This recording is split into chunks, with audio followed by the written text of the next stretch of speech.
Chris Jurgensen coming to you from my home in Tokyo. Hope you're doing good today. Anyways, this is part 2 of Barry Harris's chromatic scale workout. Remember, I did part 1, we did the descending scale.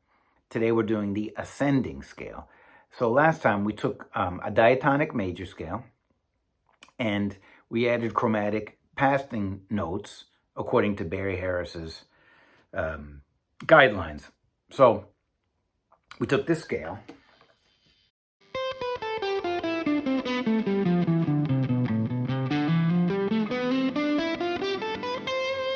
and now we're going to do the ascending version. So I'll explain the basic guidelines first, okay? So what we're going to do here is, since between A and B we have a whole step, we're going to put a chromatic passing tone in between. Now between B and C, there's only a half step. So we're going to skip ahead to the note above that, which would be D. And then jump back to the C. Next, from C, we're going to put a chromatic note between C and D, between D and E. Now between E and F, we only have a half step. We're going to jump ahead to the G note, then to the F note. And we'll continue on because there's a whole step, so we can put a chromatic note between each of them. So this is one octave, right? So what we need to do is do this for all of them. And so the first one. Next from B. Next from C. From D. From E. From F. From G. From A.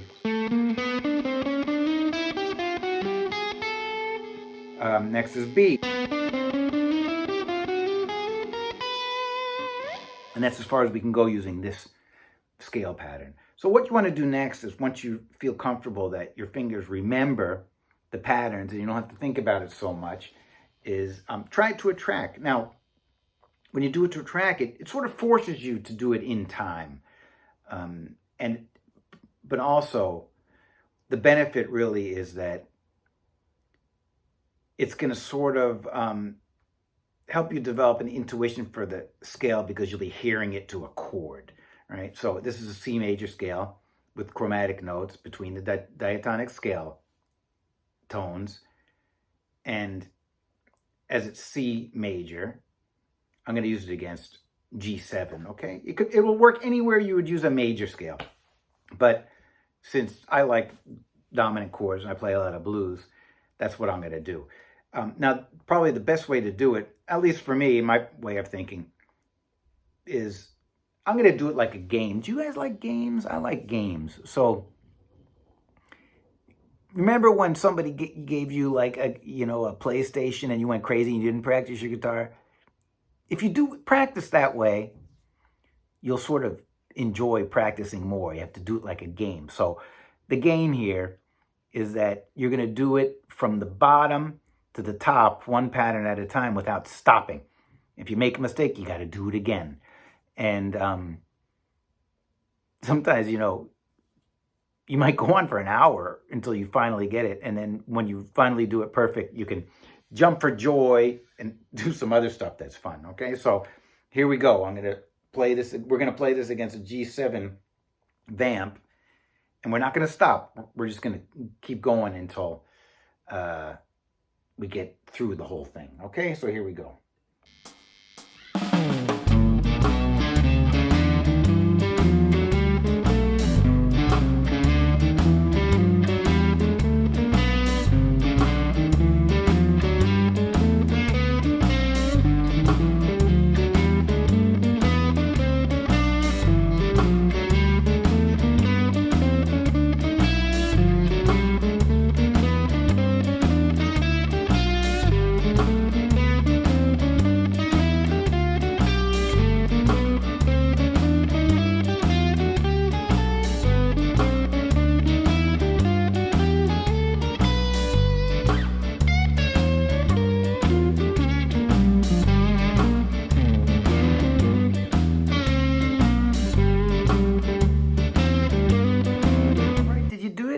Good. Okay, so that's good.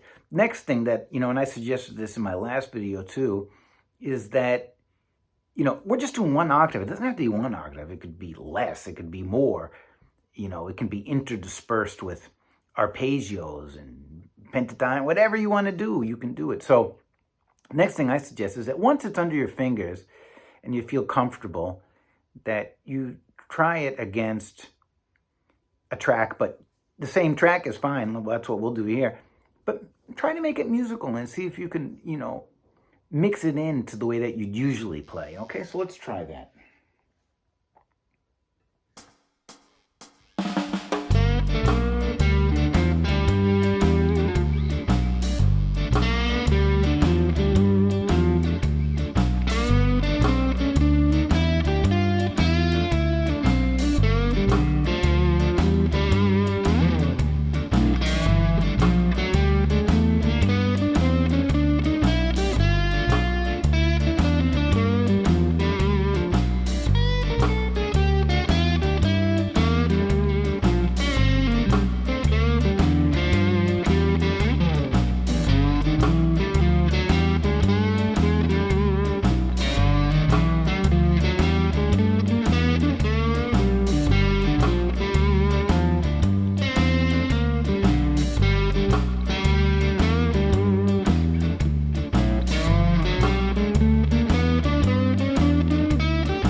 So, that's sort of the next step, I think, for you, okay? So next up,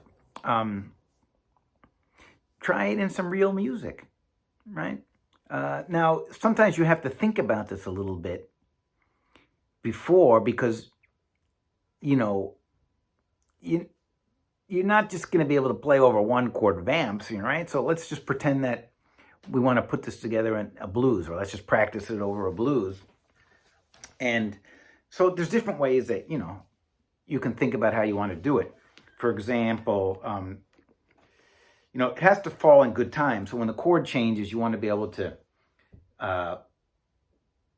nail those changes the best that you can. So what we're going to do here is that we're going to go, let's say we start from the bottom again. We're going to go up the scale. But it's got to, you have to, since there's a 4 chord coming up in the second bar of the blues, you want to try to get a chord tone for that chord. So let's see.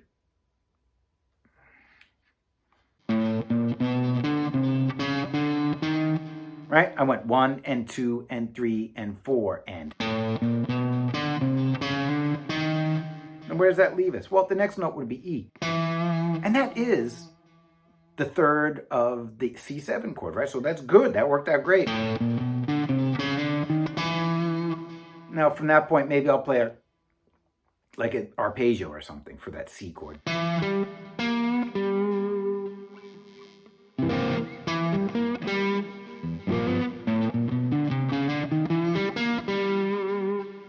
So next, let's just go to the next note in the scale for when the G chord comes around again.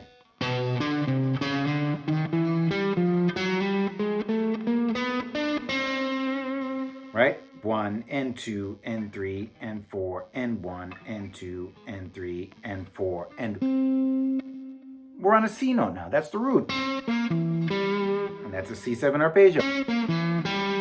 Well, this is working out great. This is easy. Next, C. C seems like a weird note to start on for a G7 chord, but we're not holding it for very long. And besides, this is an exercise. It's not necessarily the way that you would always play, right? This is an exercise. We're just going one by one. So it's from C. Remember, the next word is going to be D7, right? So we got to think about that.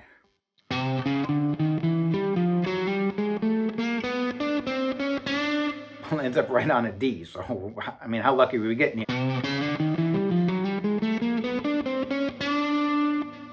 So I'm going to try to find some D7 notes here. C7. Okay, let's see what that sounds like.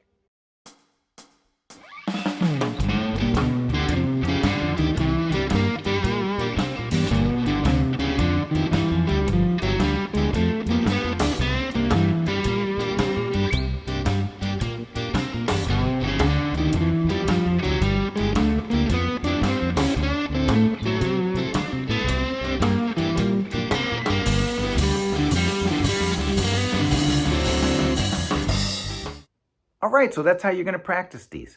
And what you're going to do is you're going to, move them to different patterns, play it in different keys, and so it becomes very natural for you, okay? And you want to practice to a track if you can. If you need the track, you go to Patreon, you get these tracks or make your own or whatever you'd like to do.